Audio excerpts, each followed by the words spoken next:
Live with balanced news you can count on. This is News 4 at 4. We're headed into some of the most beautiful months of the year, really. It's a perfect time to get out in the yard and plant some fall flowers and shrubs. There's no more beautiful month in Tucson than October. Exactly. Perfect. Love it. Well, if you're intimidated by what to plant and when, our 5-minute gardener, Debbie Mounts from Harlow Gardens, has some information that should help you the next time you step foot into the nursery.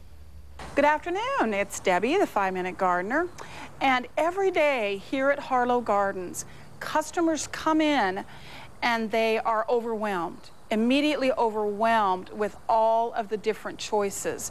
They don't know where to begin, they don't know what will work within their garden, how much sun does it take, how much shade does it need. So I'm going to give you 5 pieces of information that you can give us that will help you be successful in your garden. And the first one is, what side of the house does this plant need to go on? And what that refers to is exactly how much sun does that get. If it's on the east side of the house, it's going to most likely get afternoon shade. If it's on the west side, it's going to get sun, that hot afternoon blasting sun. Some plants can take that and some can't. So knowing your exposure, what side of the house this is on and exactly how much sun it gets is critical. The next thing that is important for you to tell us is how much or how big this thing can get. Should it only be 3 feet? Should it be 5 feet? Is it a tree you're looking for? Is it a vine you're looking for? What do you want this plant to do? Give us that information and we can help you decide what type of a plant would work for that area. The next thing we need to know is, how cold does it get in your area? If you live in a part of town that is near a wash or an arroyo, generally you're going to be colder. You can be anywhere from 2 to 3 degrees colder than the most of the rest of the city, and that can make a lot of difference for those plants that are cold tender. The next thing I want you to tell me, do you want it to be evergreen? Is it important to you that it hold all its leaves like this little rosemary, or is it okay with the bougainvillea that it loses its leaves in the winter? Tell me that information. And the last, probably most important thing that you need to tell me is, tell me what kind of a gardener you are. Are you one that only wants to have to water once or twice a week? Are you one that really loves getting out there and digging and clipping and pruning and trimming and raking and cleaning? Or are you one that really wants to have a yard that pretty much takes care of itself? All of those pieces of information will really help you be very successful in your gardening. All right, Debbie joins us now in studio, and I see you got some cheat sheets for those of us who weren't paying attention when you're on TV. I did bring a little bit of a cheat sheet.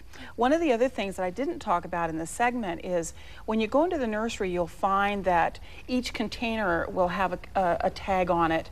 Not always, but most of the time they should. And unfortunately, a lot of those plants are grown in California and other places, so the information that's on those tags isn't always relevant to our area. So this is from a company called Monrovia. They do a beautiful job with these wonderful tags. But for instance, this is about a hibiscus, and this talks about it. This will tell you if it's evergreen. This will tell you how much cold it can take. This will tell you, the color of the flowers. This will give you the botanical name. But some of the information on here, it really is not relevant to us. So you've really got to be careful about getting the right information for our area. For instance, on here, this talks about putting a hibiscus in full sun.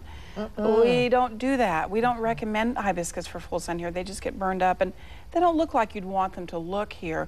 So it's really, there is information that is valid on a lot of these tags, but there's also information that you really should ask the nursery professional about. And don't you find that nurseries really tend to buy plants that are hardy and good for our particular area? Yes, right, we do. And actually, but if you just went through the nursery and you just read these tags, this is a good plant for our area, but you would think that you could stick it smack out in the middle of your yard and it wouldn't work. I can't tell you how many times people come in the nursery and say, well, somebody told me I could put a mock orange just smack out in the middle of my yard. And I said, and how dead is it now? You know, how does it look now? So it's really important to us that we get good information, because we want people to be, it doesn't help us or them if they're not successful. Those little cards help out a lot, and then we go to you, you're the professionals. Right. What kind of, real quickly, what kind of training do you guys go through to get your positions? Well, some of us actually have degrees in horticulture. We have people on staff who have a degree in plant pathology, and some of us just learn like the School of Hard Knocks. That would be me.